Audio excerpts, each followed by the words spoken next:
പ്രിയ നിറഞ്ഞ സാഹിത്യോത്സവിന്റെ സദസ്സരെ, നിങ്ങൾക്ക് എല്ലാവർക്കും നമ്മളീം നാട്ടാരിയും സലാം. അസ്സലാമു അലൈക്കും. ലോകമൊട്ടുക്കും ഇന്ന് സാമ്പത്തിക മാന്ദ്യത്തിൽ കറങ്ങാണ്. അമേരിക്ക അടക്കല്ല വലിയ കിബറന്മാരൊക്കെ പൊട്ടി പാളീസായി. കിബർ നടിച്ച അങ്ങനെ തന്നെ ഇമാം നവവി റളിയല്ലാഹു അൻഹു പറഞ്ഞൊരു കഥ ഉണ്ട്. ഈ സമയത്ത് അതിന് നല്ല പ്രസക്തി ഉണ്ടാവും. അത് ഞങ്ങൾക്ക് പറഞ്ഞതാണ്. എന്താന്ന് വെച്ചാല് ഒരു വലിയ മുതലാളിണ്ടേന്. ഈ ലോകത്ത് വെച്ച് കിട്ടുന്നതിലൊക്കെ മുന്തിയത് മൂപ്പരത്തുണ്ടേന്. ഒരു പടുകൂറ്റ മണിമാളിക, അതിനൊക്കെ പൂന്തോപ്പ്, എന്തിനധികം പറയണം, ആരും മോഹിക്കുന്ന ഒരു കെട്ടിയോളും. ഇന്നാണ് രസം. ഒരു ദിവസം മട്ടുപ്പാവിലിരുന്ന് ഇയാൾ ഭാര്യയുമായി ഇങ്ങനെ കുത്തർക്കേന്. അപ്പോഴാണ് താഴ്ന്നൊരു വിളി, അയ്യോ വല്ലതും തരണേ, പാവമാണേ, വല്ലതും തരണേ. തന്റെ രസച്ചരട് മുറിച്ചു കളഞ്ഞ യാചകനോട് ഇയാൾക്ക് കളി കയറി. താഴെ നല്ലൊരു ഊട്ടിപ്പട്ടിണ്ടേന്.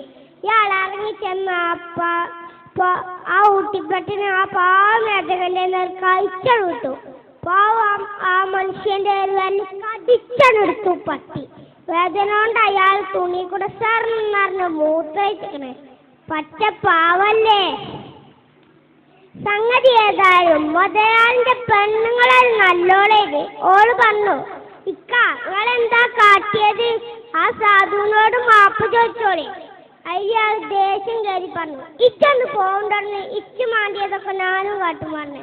ആ സമയത്ത് ആ പാവം യാചകൻ ഒരു മരച്ചുവട്ടിലിരുന്ന് കരണിങ്ങനെ പഠിച്ചവനോട് പരാതി പറയണേ. അല്ല കൂട്ടരെ, നിങ്ങൾ മറന്നോ? ആക്രമിക്കപ്പെട്ടവന്റെ പ്രാർത്ഥന പടച്ചോൻ കടുപ്പം കേൾക്കുമെന്ന് ഞങ്ങളോട് കഴിഞ്ഞെല്ലാം പറഞ്ഞത്. അതേമാതിരി ഇയാളെ തുണിയും പടച്ചോൻ കേട്ടു. പിന്നല്ലേ പുകില്. നിങ്ങൾക്ക് കേൾക്കണോ? ഈ മുത്തക്കബിറായ മുതലാളിക്ക് അസുഖം വന്നു. ചില്ലറ അസുഖമൊന്നല്ല, എല്ലാരും വെറുക്കുന്ന അസുഖം. ഏതായാലും കുറെ ചികിത്സിച്ചു നോക്കി, കോയി ഫായിദ നഹി ഹെ. മാത്രല്ല ഇല്ല സ്വത്തൊക്കെ വിറ്റ് തൊലക്കുകയും ചെയ്തു. ഒടുക്കെ ആ വലിയ മാളികയും വിറ്റു. സ്നേഹനിധിയായ ഭാര്യ അല്ലാത്ത എല്ലാവരും മൂപ്പരെ ഒഴിവാക്കി.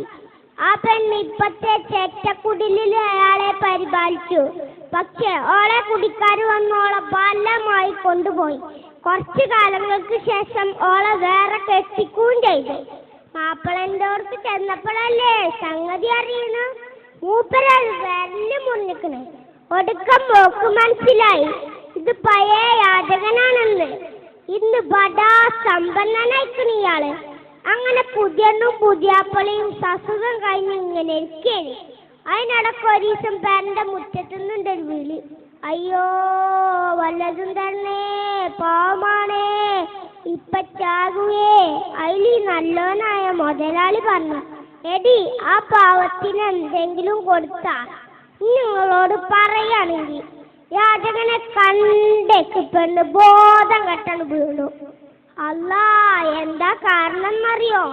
അതോളെ പഴയ ഭർത്താവേനി. എങ്ങനെയുണ്ട് ചങ്ങായിമാരെ?